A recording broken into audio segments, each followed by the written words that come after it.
So that's the guideline. What's the reality? Well, in fact, in BC, many patients who suffer a stroke are not provided the opportunity to get this effective therapy. We do have huge gaps in stroke care, and it is a challenge. I've been using TPA either in clinical trials or clinically for many years, and it is a challenge to have the strategies in place to make this happen in a timely fashion. So within BC, and particularly in major metropolitan areas, we don't have an organized pre-hospital care system so that the patients get delivered to the right hospital at the right time. And in Lower Mainland, where we have multiple hospitals here, for example,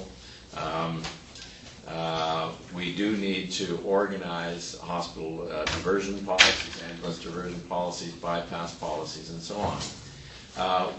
On the prevention side, we know that stroke is a highly preventable disease. We think we can prevent probably half of all the strokes that are currently happening just through the application of currently proven stroke prevention strategies. And particularly, we can probably prevent about 80% of strokes who present with stroke warning symptoms, the TIA. In order to do that, you have to assess them in a timely fashion.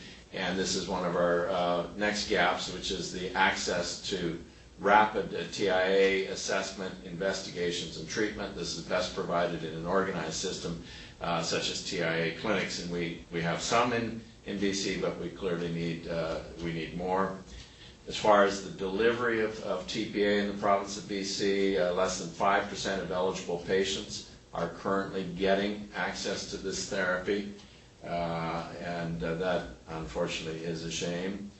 TPA is not the only proven strategy for treatment of acute stroke. The other proven strategy is organized in-hospital stroke care. In other words, the use of acute stroke units, or at least cohorted beds where patients are treated by staff knowledgeable in stroke care and using proven care pathways and guidelines. And only about a quarter of the hospital beds or strokes hospitals in BC have organized in-hospital stroke plans. And then we have gaps in care as far as accessing early rehab, and this really starts on day one, once they get admitted to the hospital.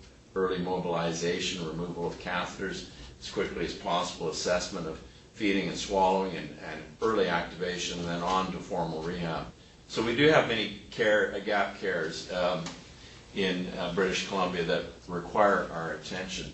Now this graph is a little bit busy, but it shows the provincial TPA rates based on geographic areas. Now this graph is based actually on the postal code where the patient lives and does not necessarily reflect where the individual actually got their TPA. So you can look at your own region here and see what your TPA utilization is within your region, but be aware that there are some hidden things within this graph. For example, here in the Lower Mainland, Richmond Hospital, or Richmond, it shows that almost 5% of Richmond patients are getting TPA stroke therapy, but unfortunately none of that is actually happening in Richmond. That's happening within Vancouver Coastal, or in Vancouver proper.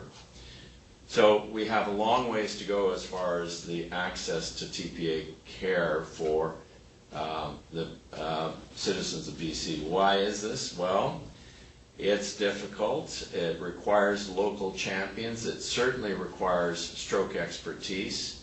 There is a great shortage of neurologists in British Columbia in many communities.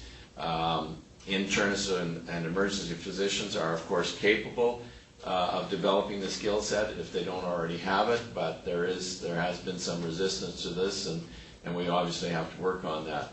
I think there's a lack of organized plans, acute stroke pathways, triage, assessment, rapid CT in emergency departments, and there's other issues that impede this time-critical treatment. So Heart and Stroke Foundation, for example, has a very active and I think very effective stroke prevention or stroke awareness campaign going on, but the fact remains that a lot of people still don't know the signs and symptoms of stroke and TIA. There's delayed recognition. People don't know how to respond, what to do when they think that somebody's suffering a stroke.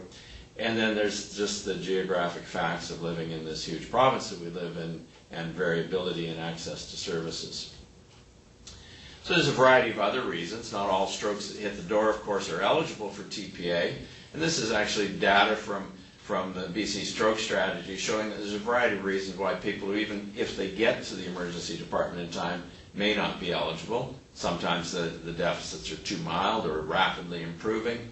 There may occasionally be significant comorbidities that would preclude TPA therapy, such as recent surgery, recent head trauma.